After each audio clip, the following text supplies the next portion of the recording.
The bells of the royal palace echoed across the frozen mountains as thousands of wolves gathered beneath the silver banners of the Lycan Kingdom. Tonight was not a night of war.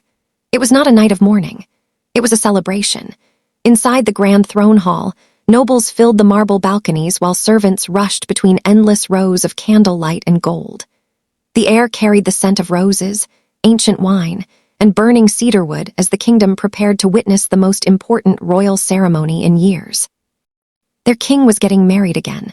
At the center of the hall stood the most feared ruler in the north, King Dravennor, the Lycan King, tall, cold, untouchable. His black ceremonial coat rested heavily against his broad shoulders while the royal mark of the blood moon glimmered across his chest.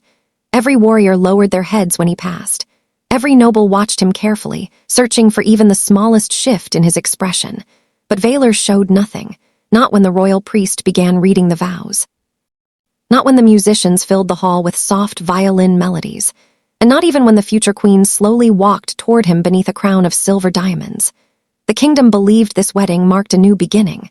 After all, 3 years earlier, tragedy had nearly destroyed their king. His mate had died. Or at least, that was the story everyone had been told.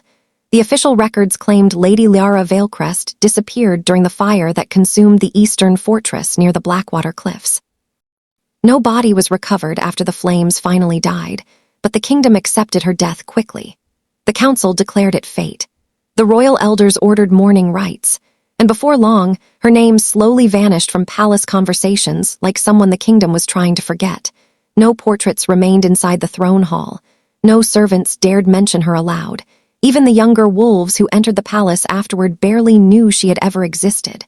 But on the night of the king's second wedding, someone stood hidden among the shadows of the upper balcony, watching everything. A woman covered beneath a dark hood tightened her trembling fingers against the cold stone railing as the wedding ceremony continued below. She had spent years imagining this moment, years wondering what she would feel if she ever saw him again. Anger, hatred, relief, perhaps nothing at all. But as Lyara watched Valor place his hand around another woman's fingers before the entire kingdom, her chest tightened so painfully she could barely breathe. Because despite everything, despite the betrayal, despite the years she spent surviving alone, her wolf still recognized him. The future queen smiled proudly as the royal priest lifted the sacred marriage blade between them. The crowd erupted into applause. Warriors slammed their fists against their armor in celebration. And then Valor suddenly froze. For the first time that night, the Lycan King's expression changed. His jaw tightened slightly. His eyes darkened. A strange silence passed through him like an invisible force had brushed against his skin. Slowly, his gaze lifted toward the crowded upper balconies, toward the shadows, toward her. Lyara stepped backward immediately, her pulse shaking violently as she disappeared behind one of the towering marble pillars before anyone could notice her face. But far below, the king's wolf had already sensed something impossible, something that should not exist. The king had mourned her. The kingdom had forgotten her. But Lyara had never stopped watching the man who replaced her, because the woman he buried 3 years ago was standing inside his palace tonight, alive. 3 years earlier, before the silence inside the palace before her name vanished from royal history, before another woman stood beside the Lycan King's throne, Lyara Veilcrest was once the most beloved woman in the kingdom. The people called her the Moonborn Luna, not because she came from the richest bloodline, not because she desired power, but because even the fiercest wolves lowered their voices when she entered a room. There was something calming about her presence, something warm. Something that made the violent halls of the royal palace feel less cruel, and for a long time King Valor Draven loved her openly, fearlessly. Unlike the rulers before him, Valor never hid his mate from the kingdom. He brought her beside him during council meetings. He rode with her through the northern villages during winter festivals, and whenever war forced him away from the capital, his first letters always returned to Lyara. The servants noticed it. The generals noticed it. Even the royal elders, who rarely approved of anything, could see the king's wolf belonged completely to her. At night, after the palace corridors emptied and the torches burned low, Valor often rested his hand against Lyara's stomach for hours in complete silence, because hidden beneath her heart she carried his children. Twins, the future heirs of the Lycan throne. Very few people knew, only the royal physician, 2 trusted servants, and the woman who would eventually destroy everything, Morvain. Long before she became the kingdom's future queen, Morvain already walked through the palace like someone studying every weakness around her. She spoke softly, smiled carefully, bowed respectfully before the royal elders, but behind closed doors, her ambition consumed everything. Morvain did not merely want the throne, she wanted Liara erased from it completely. At first, the attacks came quietly enough that Liara questioned her own instincts. Letters from Valar stopped arriving during military campaigns. Servants who once treated her kindly suddenly avoided eye contact. False whispers spread through the palace halls. Some claimed Liara manipulated the king emotionally. Others claimed she practiced forbidden moon rituals in secret. Then came the accusation that nearly shattered her reputation entirely. One of the royal treasury chambers was robbed during a violent storm, and somehow evidence appeared linking the theft directly to Liara's personal attendance. The council demanded investigations immediately. Valar defended her before everyone, but something had already changed, not in his love for her, never that, but pressure surrounded him from every direction. The elders warned him the kingdom viewed him as weak. The generals insisted enemies could exploit palace instability, and Morvain remained close during every argument, every council gathering, every moment of doubt, always listening, always watching, always feeding fear carefully into the minds of powerful men. Meanwhile, Liara's isolation inside the palace grew worse. Friends disappeared from her side. Servants assigned to her chambers were suddenly replaced. Even the guards protecting her quarters changed without explanation. One evening, Liara discovered blood smeared across the nursery walls prepared for her unborn children. No one confessed. No one was punished. The royal court simply claimed it was the work of unstable servants. But Liara knew better. Someone inside the palace wanted her terrified. And slowly, it was working. The final fracture came during the winter gathering of the Alpha Houses.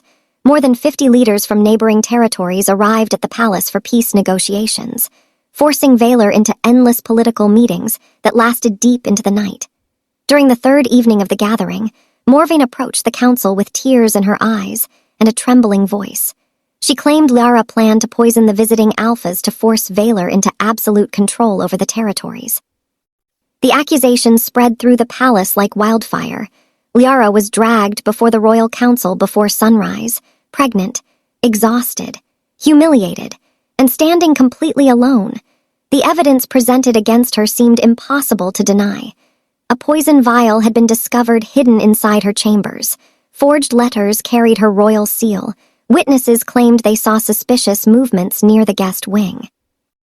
Liara looked desperately toward Valar during the trial, waiting for him to stop the madness before it went further. At first, he tried. He demanded proof, questioned the witnesses, threatened punishment for false accusations. But then the council revealed something else. One of the visiting Alphas had already collapsed from poisoning hours earlier. The room erupted into chaos. The elders demanded immediate action. And for the first time since they met, Valar looked at Liara with uncertainty in his eyes. That expression hurt her more than the accusations themselves, because in that single moment, the woman who trusted him with her entire heart realized fear had finally reached him too. "I would never harm this kingdom," Liara whispered desperately, but the council no longer listened. The royal elders demanded temporary exile until investigations ended. Valar refused at first. The argument lasted for hours. Voices shook the council chamber walls while storms raged outside the palace windows. Yet eventually, the king gave in, not because he stopped loving her, but because the kingdom forced him to choose between his throne and the woman standing before him. And that decision destroyed everything.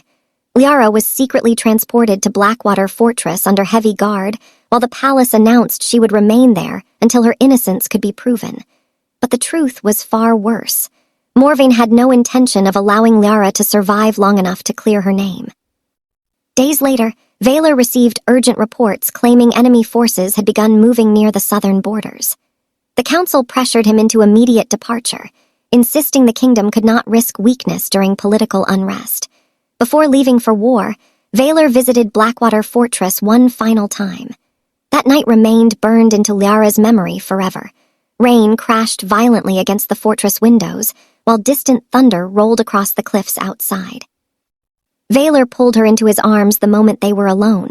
For several seconds neither of them spoke. Liara could feel exhaustion in him, pressure, fear. But beneath all of it, his wolf still reached for her. "I will fix this," he promised quietly against her forehead. Liara wanted to believe him. Moon goddess she wanted to, but something inside her already sensed the walls closing around them. So instead of arguing, instead of begging, she simply guided his hand against her stomach. And for the first time, Valor felt the small movement of one of their unborn children beneath her skin. The king froze completely. Emotion shattered across his face. A child. His heir, their child. Tears filled Liara's eyes as she covered his hand with hers. "You're going to be a father," she whispered. Valor kissed her desperately after that, like a man trying to hold on to the last peaceful moment before war consumed everything around him. And when dawn arrived, he left Blackwater Fortress believing he would return soon. He never imagined it would be the last time he saw her before the fire, because only hours after the king departed, Blackwater Fortress burned. The fire at Blackwater Fortress burned for 2 days. By the time the flames finally died beneath the rain, almost nothing remained standing except broken stone walls and blackened towers collapsing into ash. Royal soldiers searched through the ruins from sunrise until nightfall. What they recovered was enough to convince the kingdom that Lady Liara Veilcrest had perished inside the fortress. A silver bracelet the king once placed around her wrist, fragments of burned fabric from her royal cloak, and traces of blood buried beneath fallen debris near the western chambers. The council declared there could be no survivors. The official morning bells rang across the capital before dawn the next morning, and somewhere far from the kingdom, Liara opened her eyes. Pain arrived before memory did. Every breath burned through her chest like shattered glass. Her body felt unbearably heavy beneath layers of freezing cloth and animal fur as distant voices echoed around her. For several moments she could not understand where she was. The last thing she remembered was smoke, fire, Morvain's voice, then darkness. A rough wooden ceiling came slowly into focus above her. Rain tapped softly against nearby windows while herbs burned inside a clay bowl beside the bed. The scent was unfamiliar, earthy, wild, nothing like the polished perfumes of the royal palace. Liara tried to sit up. Agony shot through her side immediately. A quiet voice stopped her. "You lost too much blood." An older woman stepped from the shadows near the fireplace carrying steaming water inside a carved wooden bowl. Her silver hair hung in long braids across heavy fur clothing marked with symbols Liara did not recognize. "You should still be dead," the woman continued calmly. "Most people thrown from Blackwater Cliffs never survive the river below." Stared at her weakly. The river. Memory struck her all at once. One of the fortress guards, a masked soldier dragging her through smoke-filled corridors. The sound of collapsing walls behind them, then icy water swallowing her whole after they fell from the cliffs beneath the fortress bridge. "You saved me," Liara whispered painfully. The woman placed the bowl beside her. She replied, "My sons found you half frozen near the southern woods 3 days later." Days, Liara's pulse weakened instantly. 3 days meant the kingdom already believed she was dead. Valor believed she was dead. For a long moment, she said nothing. Then slowly, her trembling hand moved toward her stomach. Fear consumed her immediately. The older woman noticed. "The children survived," she said quietly. Liara broke down without warning after hearing those words. Not loudly, not dramatically. The tears simply came all at once as years of fear, betrayal, grief, and exhaustion finally crushed through the fragile strength she had left. Because for the first time since the fire she understood the truth. She had lost everything else. Her home, her title, her place beside the man she loved. But her children were still alive. And from that moment forward nothing mattered more. The village hidden deep within the southern forests became her sanctuary after that. A forgotten settlement untouched by royal rule where old wolves lived far from the kingdom's politics. Outsiders rarely found it. Travelers spoke about the forest carefully because too many who entered never returned the same. The villagers called the land Velmora. A place hidden beneath towering black trees where fog covered the ground each morning like drifting silver smoke. No royal banners existed there. No council. No throne. Only survival. At first, Liara struggled simply to walk again.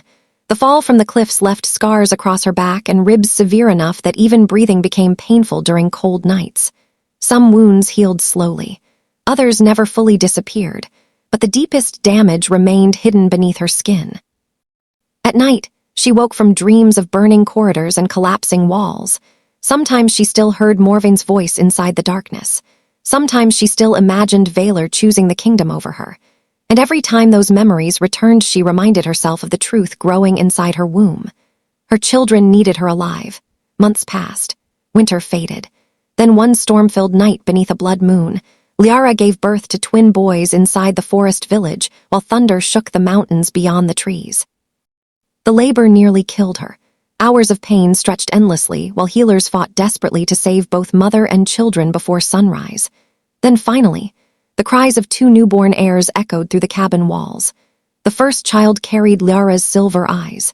The second inherited the dark gaze of the Lycan King. And the moment Liara held them against her chest for the first time, something inside her changed forever. The frightened woman who escaped Blackwater Fortress slowly began disappearing after that night. Not completely. The pain remained. The betrayal remained. But motherhood hardened the broken places inside her into something stronger, something far more dangerous for the people who once believed she could be erased. Years passed quietly inside Velmora. The twins grew quickly, too quickly sometimes. Even as children, strange things happened around them during moments of fear or anger. Lamps shattered without warning. Animals approached them without fear. Once, during winter, the older twin stopped a violent wolf twice his size simply by looking into its eyes. The villagers whispered among themselves after that, because children carrying royal Lycan blood were already rare. But these boys carried something else, something older, something the forest itself seemed to recognize. Liara noticed it too, especially during nights beneath full moons. Silver markings occasionally appeared across the twins' skin while they slept, glowing faintly before vanishing again by morning. The elders of Velmora warned her never to bring the children near the capital. If the kingdom discovers what they are, one elder told her quietly, they will never live peaceful lives again. Liara hid them carefully. The boys grew using different names.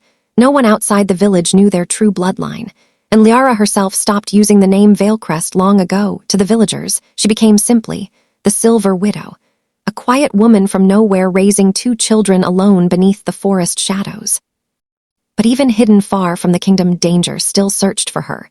Travelers occasionally arrived carrying news from the capital, royal hunters moving through southern territories, mercenaries questioning villagers about surviving witnesses from Blackwater Fortress. And worst of all, rumors that Queen Morvain never fully believed Liara died in the fire, which meant somewhere beyond the forest someone was still searching for the woman the kingdom buried 3 years ago. And deep inside the hidden village of Velmora, Liara slowly began preparing for the day they finally found her. 3 years after the fire at Blackwater Fortress, the kingdom continued to function as if nothing essential had been broken.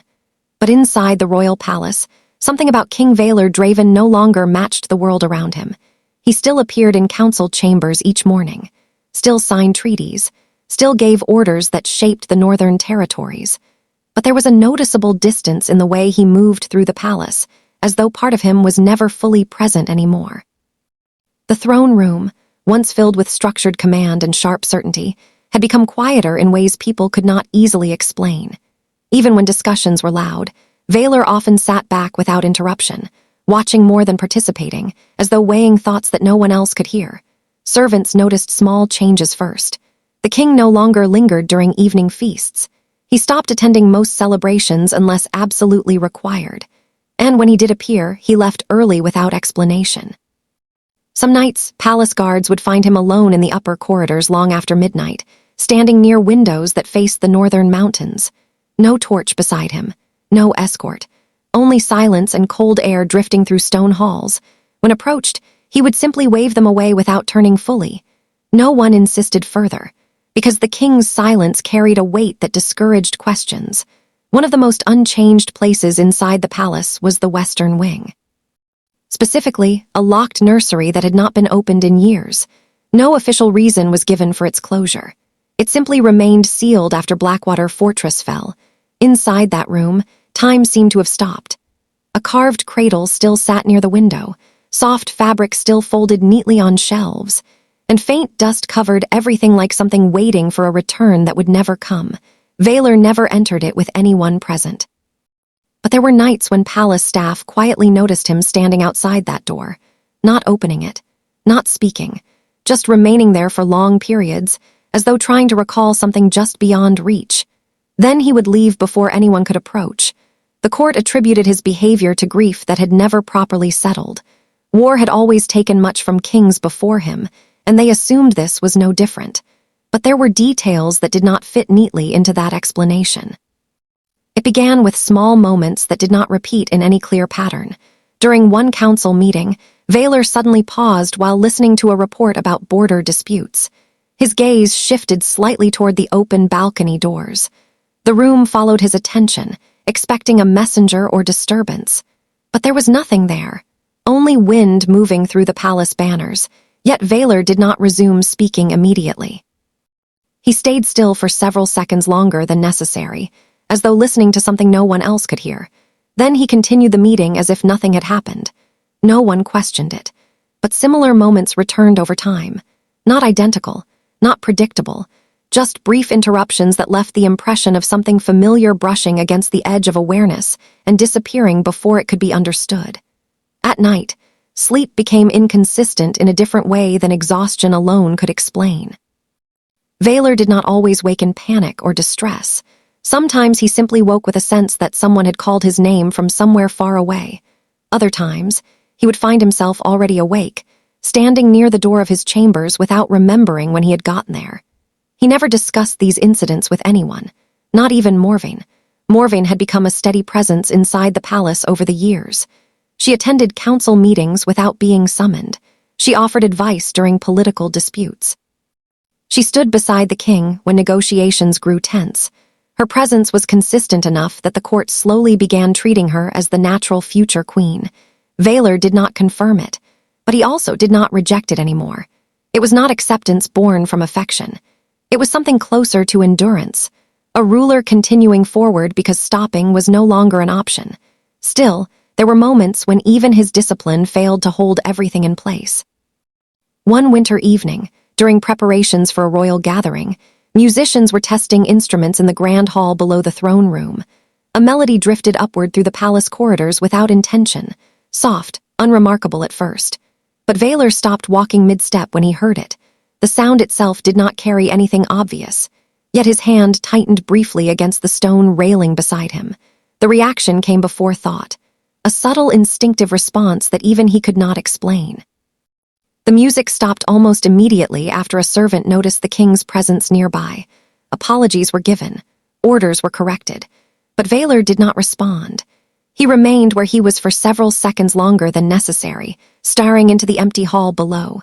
Then he turned away and continued walking. That night, the throne hall remained empty long after official duties ended. Valor stood alone near the center of the chamber while torches slowly dimmed along the walls. The silence inside the hall felt heavier than usual, not because it was unfamiliar, but because it carried a sense of absence that had never fully left the space. His gaze drifted toward the second throne that had been commissioned, but never used. A seat meant for a queen who never officially took her place beside him. Valor did not sit. He simply stood there until the firelight grew weaker and the shadows stretched across the marble floor. And when he finally turned away, his expression remained controlled. But something inside him had not settled, not with time, not with distance, and not with everything the kingdom believed had already ended. The royal capital of Dravennor had not seen a gathering like this in years. Messengers arrived days before the event, announcing a rare summit between allied territories in the southern borders. Nobles from distant regions filled the palace courtyards, their arrival turning the kingdom into a crowded sea of banners, armor, and formal greetings. King Valor Draven stood at the center of it all, calm, composed. Unshaken in appearance, though something beneath that surface remained constantly alert in ways no one could explain. Morvain walked beside him through the grand corridor leading to the inner court, offering quiet remarks about visiting delegates and political alliances. Valor answered when required, but his attention often drifted without reason, as if something about the day felt unsettled in a way he could not define. The gathering hall was already filled when they arrived. Voices overlapped across polished stone walls. Servants moved carefully between guests carrying trays of wine and ceremonial offerings. Valor entered with measured steps, acknowledging the bowing nobles without slowing his pace. And then it happened. At first, it was only a shift in air, a subtle change that made his wolf react before his mind understood why Valor paused not fully turning, just stopping as though something had interrupted his direction.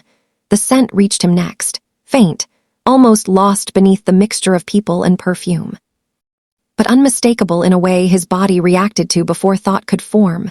Cedarwood, winter jasmine, the same combination that once lingered on cold nights inside palace corridors when everything still felt different. His hand tightened slightly at his side. Slowly, his gaze moved across the crowded hall. Nothing unusual stood out at first. Nobles speaking, servants passing, children playing near the edge of the hall under watchful guardians. Then he saw them. Two boys standing near one of the lower pillars, dressed in simple dark clothing unlike the polished garments of the royal court. They were not behaving like children of nobility. No loud excitement, no reckless movement, only stillness as though they were observing everything more carefully than they should have at their age. One of them turned his head slightly, and Valor stopped completely. The child's face carried something familiar, not in expression, but in structure, the shape of the jaw, the stillness in the gaze. A silence in the eyes that felt uncomfortably known. Before Valor could step forward, movement from the side drew his attention. A woman stood near the edge of the hall, partially separated from the main crowd. She wore no royal insignia, no noble markings, only a dark, simple cloak that did not match the elegance of the gathering around her. Her posture was controlled, still, careful. But the moment Valor saw her face fully, the hall seemed to lose its sound. Liara Veilcrest stood there. Not as the woman he remembered from before the fire, not as the fragile presence he once knew beside the throne. Something about her carried distance now, a quiet refusal in the way she held herself. Valor took one step forward without realizing it. Liara. Her reaction was immediate. She turned her face slightly away from him, not answering, not acknowledging, not even meeting his gaze, as if his voice belonged to someone irrelevant. Morvain's expression shifted beside him, but she said nothing. Valor moved again, this time slower, careful, as though approaching something fragile that might disappear if handled wrong. "You're alive," he said quietly, still no response. Liara's attention remained fixed somewhere beyond him, avoiding every attempt at connection. It was not fear, it was deliberate distance. That realization unsettled him more than anger or disbelief ever could, because fear would have been easier to understand. But this was controlled, intentional. Like she had already decided where he belonged in her life, or where he did not. Valor's gaze drifted again toward the children. They had not moved far, still standing near the pillar, still watching. And something about them refused to leave his attention. One of them tilted his head slightly, studying him without hesitation. The same way wolves studied threats, not afraid, not impressed, just aware. Valor stepped closer without breaking eye contact with them. Then he noticed something else. Around the older boy's neck hung a small pendant. Simple, old, unpolished silver shaped into a crescent mark. His breath slowed, because he recognized it. Liara had worn something similar once. A piece of jewelry he had given her during their early days together, long before politics swallowed the palace. He had never seen another like it since. His focus sharpened. The child shifted slightly as if sensing his attention, instinctively covering the pendant with his hand. Valor's attention snapped back to Liara. She was still not looking at him, but her hand had tightened at her side. A subtle reaction, controlled but not hidden enough. Something inside him began forming a connection he did not want to fully accept yet. He took another step, closer this time. "Those children." His voice lowered slightly. Liara finally turned her head just enough for him to see her eyes, cold, measured, guarded, but beneath it something unsettled. Valor's gaze moved once more toward the twins, their faces, their stance. The silence in the way they observed him, and then it hit him with a clarity that made the air feel heavier. His voice dropped without intention. "Why do those twins?" He paused, eyes narrowing slightly as realization pressed forward slowly. "Have my eyes." The moment Valor's words fell across the hall, the atmosphere inside the gathering shifted in a way that could not be ignored. Whispers spread quickly between the nobles. Servants slowed their movements. Even the guards stationed along the pillars adjusted their stance, sensing the tension rising without knowing its source. Liara did not answer him, not immediately. Her silence felt deliberate, like she was holding something back with careful control. The twins stepped slightly closer to her side, not afraid of the king. But protective of her. Valor noticed that too. And that detail alone unsettled something deeper inside him. Before he could press further, a sharp sound cut through the hall, metal striking stone. Then another. A guard collapsed near the eastern entrance, then another near the lower steps. Panic did not arrive instantly. It crept in through confusion. Guests turned toward the noise, unsure if it was part of the security arrangement or something else entirely. Vaylor's hand moved instinctively toward his weapon. Morvain stepped forward half a pace, but she was not looking at the guards. She was looking at Liara. And that was when everything changed. A group of armored men entered through the side corridor, their movements too coordinated to be accidental. Not palace guards, not royal soldiers. Their armor carried no kingdom crest, only a dark insignia carved into their chest plates. Vaylor recognized them immediately, mercenary blades from the eastern territories. Hired soldiers were not supposed to be inside the capital, not during a royal summit. The realization hit the hall all at once. The guests began moving backward. Servants scattered toward exits. The entire gathering shifted from ceremony to chaos in seconds. Vaylor stepped forward sharply. "Secure the hall," he ordered. His voice cut through the rising noise, and royal guards reacted instantly, drawing weapons and moving to intercept the intruders. But the mercenaries were not aiming for the king. Their formation split. One group moved toward the exits, another toward the upper balconies, and a third directly toward the center of the hall, toward Liara. Vaylor saw it before anyone else fully processed it. His wolf reacted violently, not from anger, from recognition of intent. He moved without hesitation. But Liara was already stepping back, not in panic, in calculation, like she had expected this moment long before it arrived. The twins moved closer to her instantly. One of the mercenaries raised his weapon, not at Vaylor, at Liara. A blade thrown through the air cut across the space between them. Vaylor intercepted it mid-motion. Steel clashed violently in his hand as he deflected it away from Liara's position. The impact sent a shock through his arm, but his attention was not on the attackers anymore. It was on her, because she did not look surprised, not even slightly. That realization hit harder than the attack itself. The chaos around them escalated. Guards clashed with mercenaries across the hall, tables overturned, glass shattered, nobles pushed toward exits in panic while shouting filled the air. But Liara remained still, and then she spoke. Her voice was quiet, not directed at Vaylor, but enough for him to hear. This was never a surprise. Vaylor froze. Another strike came from the side, but he blocked it without turning fully. His eyes stayed on her. "What did you say?" Liara finally met his gaze, not emotionally, not softly, us directly. As if confirming something she had already accepted long ago, then she spoke again.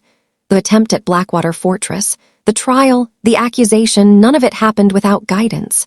Vaylor's grip tightened. Something in his expression hardened. The sound of battle continued behind them, but the space between them felt strangely isolated from the chaos. Liara continued.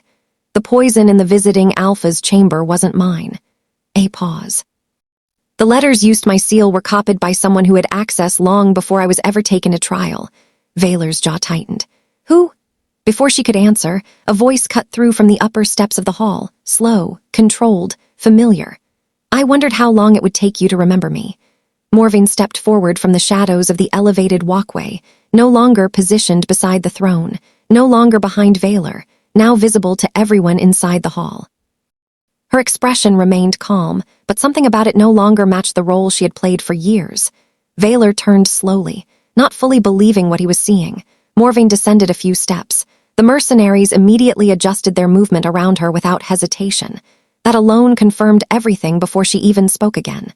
Liara did not react emotionally, but her fingers tightened slightly, not fear, recognition. Vaylor's voice lowered. "You brought them here." Morvain tilted her head slightly. "I arranged what was necessary." The hall seemed to tighten around those words. Vaylor's gaze darkened. "Why?" Morvain's attention shifted briefly toward Liara, then back to him. "Because she never belonged here beside you." A pause, then she added more quietly. "Because the throne does not tolerate distraction." Vaylor stepped forward slowly. "You destroyed Blackwater Fortress." Morvain did not deny it. Instead, she exhaled lightly. The fire was only one part of it. Liara's voice finally broke through, cold, controlled. "You knew I was carrying children." Morvain looked at her for the first time properly. A single word, no hesitation. That silence that followed felt heavier than the battle still unfolding around them. Vaylor's expression changed. Something inside him shifted sharply. Not anger alone, something deeper, something breaking through years of delayed understanding. "You tried to erase her," he said slowly. Morvain turned back toward him. I replaced what was already fatting. The words landed differently than she intended. Because Valor understood exactly what she meant. And for the first time since the fire at Blackwater Fortress, the king saw the entire truth without fragments. The accusations, the trial, the exile, the forged evidence, the timing of the war, the distance, the silence. Everything aligned in a way that could no longer be ignored. A sudden movement broke through the realization. One of the mercenaries charged toward Liara again. Valor reacted instantly. He struck the attacker down with a single controlled movement, sending him crashing into the marble floor. But more were already moving. The hall was no longer a negotiation space.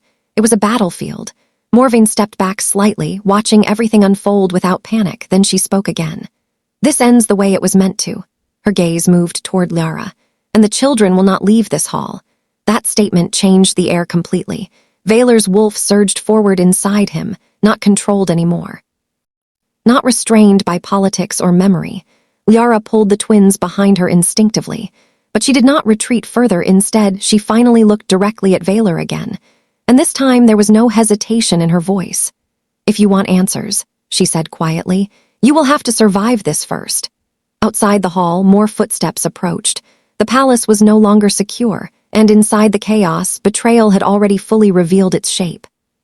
The battle inside the hall did not settle quickly.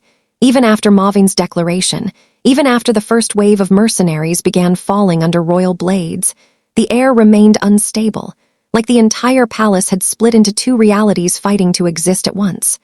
But through all of it, Vela stopped seeing the room, not the guards, not the attackers, not even Morvain anymore. His attention stayed locked on Liara. She had not moved far. She stood near one of the broken marble pillars, keeping the twins behind her. One hand remained on the older boy's shoulder, the other slightly raised as if ready to protect them again if needed. Her breathing was controlled, but her eyes no longer carried distance. They carried years. Vela stepped forward slowly. No weapon raised now, no command in his voice, only something raw settling into place as the truth stopped being theoretical and became real in front of him. "Liara," he said again. This time, his voice did not sound like a king's. It sounded like a man trying to understand how time had stolen everything without warning. She did not respond. But she did not look away either. That small detail hurt more than any blade in the hall. Vela's gaze shifted toward the twins again, closer now. He could see them clearly, not just resemblance, not just features. There was something deeper in the way they stood. The older boy positioned himself slightly in front of his brother without being told. The younger one watched everything with quiet focus, tracking movement like someone trained to survive long before they should have needed to. Vela's breath slowed. Something inside him refused to stay distant anymore. He took another step. Liara's voice cut through immediately. "Come closer." Loud, but final enough that the space between them felt like a boundary drawn in stone. Vela stopped. For a moment, neither of them spoke. Behind them, the remaining sounds of conflict faded as palace guards regained control of the hall. Weapons lowered.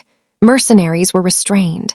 Order slowly returned, but none of it reached where they stood. Only silence remained between them now. Vela looked at her fully, not as queen, not as accused, not as memory, but as someone standing alive after everything he believed had ended. "I thought you were gone," he said quietly. Liara gave a short breath that almost looked like a laugh, but there was no humor in it. "You thought wrong." The words landed cleanly, no softness, no easing. Vela's jaw tightened slightly, but he did not interrupt. Liara continued, her voice steadier now. "I waited in that fortress while your council decided what I was worth to your kingdom." Vela's expression shifted at that. "I didn't know." "You did know enough," she cut in. That stopped him, not anger, but truth. Liara's hand moved slightly as she spoke, not dramatic, just tired in a way that had been carried for too long. "I told you something was happening inside the palace. I told you someone was setting things against me. I told you I was being watched." Vela's silence grew heavier. "I believed you," he said finally. Liara's eyes narrowed slightly. She replied, "You defended me, and then you left anyway." That sentence stayed in the air longer than anything else. Vela did not answer immediately. Because there was no version of that moment he could rewrite. Behind Liara, one of the twins shifted slightly, looking up at her face as if sensing the change in her breathing. She steadied herself again before continuing. "When the fire started, I didn't even have time to reach the exit." Vela's gaze dropped briefly. Something inside him tightened. Liara's voice lowered slightly. The guards who were supposed to protect me were gone. The corridors were blocked, and the only people I saw before everything collapsed. She paused. Not for effect, but because remembering it still cost her something. Were the ones who made sure I couldn't leave. Vela's eyes sharpened. You were attacked inside the fortress. Liara didn't confirm it directly. She didn't need to. The answer was in her silence. Vela took a step forward again without thinking. Liara did not move back this time, but her posture changed slightly, more guarded, more protective of what stood behind her. His attention dropped again to the twins, now closer. Close enough to see details he had missed before. The younger boy had a faint mark on his wrist. Not injury, something natural. A faint line that resembled old royal blood markings, something that did not appear randomly in pure Lycan lineage. Vela's breathing slowed. His wolf reacted instantly inside him. Recognition, not imagination, not hope, recognition. He looked at Liara again, then back to the children. He said quietly, almost to himself. They can't be. Liara's voice turned sharper. Do that. Vela looked at her again. What? Try to turn them into something you can claim after everything. That cut deeper than anything else she had said. Vela's expression changed, not defensive, not angry, something closer to regret breaking through control. I didn't know they lived, he said, voice lower now. Liara, I was told you were gone. I saw the fortress after the fire. You saw what they wanted you to see, she interrupted again. Silence followed. The twins stayed close to her, but neither spoke. They were listening, watching, learning. Vela's gaze softened slightly as it returned to them again. The older one, he said carefully. He moves like. He stopped. Because finishing that sentence made everything real in a way he was not prepared for. Liara noticed. Her expression tightened. Vela exhaled slowly. Then, for the first time since entering the hall, his voice dropped completely. I should have been there. Liara didn't respond immediately. Her eyes flickered slightly at those words. Not acceptance. Not forgiveness. Just pain reacting to something it had already survived without him. You weren't, she said finally, a pause. And I learned how to survive that. Vela's expression shifted again. Something in him broke quieter than any battle outside the hall. He looked at her longer this time, not searching for answers anymore, just realizing the cost. You did all of that alone, he said. Liara didn't deny it. And that silence answered more than words ever could. Vela's voice dropped even further. Tell me what you want from me. For the first time, Liara's expression changed slightly. Not softer, but sharper, as if the question itself was dangerous. I don't want anything from you, she said. Then she added, quieter but heavier. That's the problem. A long silence followed. Behind them, the hall remained tense but controlled. No one dared interrupt what was happening now. Vela stood still for a moment, looking between her and the twins again. Then he spoke, barely audible. They are mine. Liara finally looked at him fully again. And this time, her eyes carried something different. Not distance, not anger, but a warning held together by years of endurance. If you say that, she replied slowly, you accept everything that comes with it. Vela held her gaze. I already do. A pause. Liara's grip tightened slightly on the older boy's shoulder. Then Vela asked the question that had been forming since the moment he first saw them clearly, not as a king, not as a ruler, but as someone finally forced to face what had been taken from him without his knowledge. What are their names? Liara hesitated, just for a moment. Then she answered. And the moment she did, Vela felt something inside him collapse into place. Because those names were not strangers. They were pieces of a life he had been told no longer existed. And in that instant, the weight of everything he had lost finally became real. The silence that followed Liara's words did not last. It never could. Because somewhere deep inside the palace, something Morven had set in motion was still unfolding beyond control. The mercenaries that had been restrained were not the only ones she had brought. And Vela understood that too late. A heavy sound echoed from the upper structure of the hall, then another. The grand glass ceiling above the gathering began to fracture, fine cracks spreading like veins across its surface. Guests below reacted instantly, stepping backward in confusion as guards looked upward with sharpened focus. Vela's instincts shifted immediately. His body moved before thought. Everyone move. The warning was not finished. The ceiling shattered. Shards of glass rained downward in a violent cascade. Screams erupted across the hall as people scattered. Vela reacted instantly, turning toward Liara.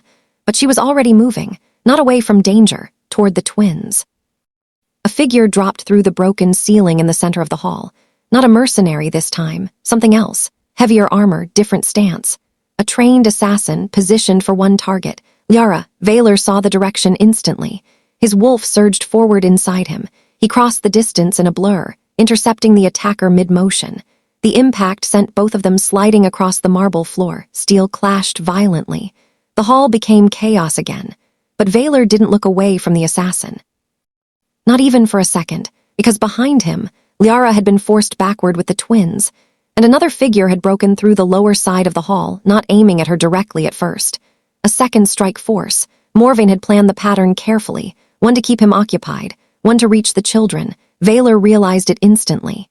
His voice cut through the chaos. She had already noticed. The twins shifted closer to her instinctively, but the approaching attacker moved faster than expected. Liara stepped in front of them without hesitation. The attacker raised his weapon, and for the first time since the confrontation began, something inside Liara reacted differently. The air around her tightened, not visibly at first, but those closest felt it, a pressure in the space between movement. The attacker hesitated for a fraction of a second. That was enough. Valor broke free from his opponent and moved again, this time faster than anything the hall had seen before. He intercepted the strike just before it reached Liara. Steel met force. The attacker was thrown backward into a pillar, crashing hard enough to fracture stone. Silence broke only for a moment before chaos resumed again. Valor turned immediately. Liara was still standing. The twins were behind her, safe. But her breathing had changed, not fear, something deeper, something she had not shown before. Valor stepped closer. "Are you hurt?" She didn't answer right away. Her eyes stayed on the hall, on the remaining movement. On what was still coming, then she spoke quietly. "They are not finished." Valor followed her gaze, and he saw it. Morvain had not entered the hall herself. She stood above the main balcony, watching everything unfold like she was waiting for a final outcome rather than participating in the fight. When her eyes met Valor, there was no panic, only certainty. As if everything still aligned with her plan, Valor's jaw tightened. He moved forward again, but Liara stopped him with a single step. "Not yet," she said. Valor looked at her sharply. "What are you waiting for?" Liara didn't answer immediately. Instead, she turned slightly toward the twins. Both boys were watching everything without fear, only focus, as if their instincts were reacting to something deeper than the chaos around them. The younger one reached for Liara's hand.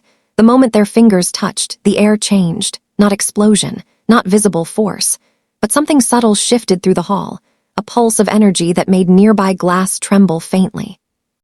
Valor felt it instantly.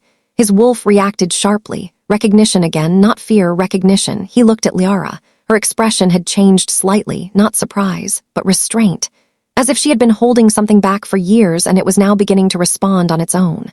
The attacker who had been thrown aside began moving again, but he stopped halfway, because something about the twins had changed the way the hall felt. Even Morvain noticed it from above. Her gaze sharpened. "This wasn't part of the reports," she muttered. Valor didn't hear her fully. His attention stayed on Liara and the children. The older boy stepped forward slightly, just one step, and the remaining attackers hesitated, not commanded, not ordered, just reacting instinctively to something they did not understand. Valor took a slow step closer to Liara. "Tell me what they are," he said quietly. Liara didn't look at him. Her eyes stayed on the hall, on the danger that was still present. But her voice came out steady. "They are not what you think they are trying to make them." Valor's expression tightened. "That's not an answer." She finally looked at him, and this time her eyes carried something heavier. "Neither is anything in this kingdom." A sharp sound echoed again from above. Morvain had raised her hand, a signal, final movement. A last wave of attackers began entering through the broken upper structures. Valor moved instantly, but this time Liara stepped forward beside him, not behind, beside. For the first time since the fire at Blackwater Fortress, the two of them stood in the same line, and when the next wave of attackers rushed in, they met resistance from both sides, not just protection, something far more aligned than either of them expected. And in the middle of the collapsing hall, the twins remained untouched, watching everything unfold, as if the next part of their story had already begun without waiting for permission. The hall did not fully recover from the chaos. Even after the last wave of attackers fell silent and the remaining mercenaries were restrained, the air inside the palace still felt unsettled, like something had cracked open and refused to close again. Valor stood between Liara and the twins, breathing steady but alert, his hand still stained from the fight. Liara did not lower her guard either, not anymore. Whatever illusion the kingdom had left behind had already collapsed in front of everyone. And Morvain had vanished from the balcony. That alone was enough to make Vaylor's expression tighten. Because people like her did not retreat without leaving something behind. A deep silence stretched through the hall then. A sound echoed from the lower chambers of the palace. Not footsteps, not guards, something heavier, metal doors opening in sequence, like something sealed for a long time had finally been unlocked. Vaylor felt it before anyone spoke. His wolf reacted sharply, not toward danger. Toward recognition that did not belong to this moment. Liara noticed his change in expression. "What is it?" she asked quietly. Vaylor didn't answer immediately, because the sound was getting closer, from beneath the palace, from a place no official records mentioned during council meetings. A hidden structure beneath the throne hall that even most nobles did not know existed, the foundation chambers, used only during ancient royal blood rituals generations ago. No one had opened them in decades. Until now, a low vibration passed through the marble floor, dust lifted slightly near the base of the pillars. The twins shifted instinctively closer to Liara, not afraid. Alert, the older boy's hand tightened around her cloak. Vaylor took one slow step forward. And then the floor beneath the center of the hall split open, not violently, but deliberately, as if something had been released from below on purpose. A figure emerged from the opening, slowly. Covered in dark ceremonial armor older than the kingdom itself. The markings across the armor were not from any current territory, not Lycan banners, not noble houses, something older, something that predated the throne Vaylor now sat upon. The figure stopped at the edge of the opening, and when it lifted its head, the entire hall fell into silence again. Even Vaylor froze, because the presence coming from that figure did not feel like a soldier, or an assassin, or even a rebel. It felt like something the kingdom had stopped remembering on purpose. Liara's voice dropped slightly. That seal was never supposed to open. Vaylor looked at her sharply. "You know what that is?" She didn't answer immediately. Her eyes stayed fixed on the figure. Then she said quietly, "That is what they tried to erase before me." A pause. The figure spoke for the first time. Its voice was not loud, but it carried through the hall like it belonged there more than anything else. The bloodline of Dravennor was never meant to fracture. Vaylor's expression hardened. "Who are you?" The figure slowly raised a hand and pointed not at Vaylor, not at Liara, at the twins. "The heirs were never only two," it said. A silence followed, then it continued. "They were divided to prevent awakening." Stepped forward slightly without thinking. Stopped talking in riddles. The figure tilted its head slightly. No riddle. Then its gaze locked directly on the children. The prophecy was not about a king. Vaylor's breath slowed, not understanding yet but already sensing something shifting. The figure continued. "It was about what carries the first wolf's mark." The twins stood still.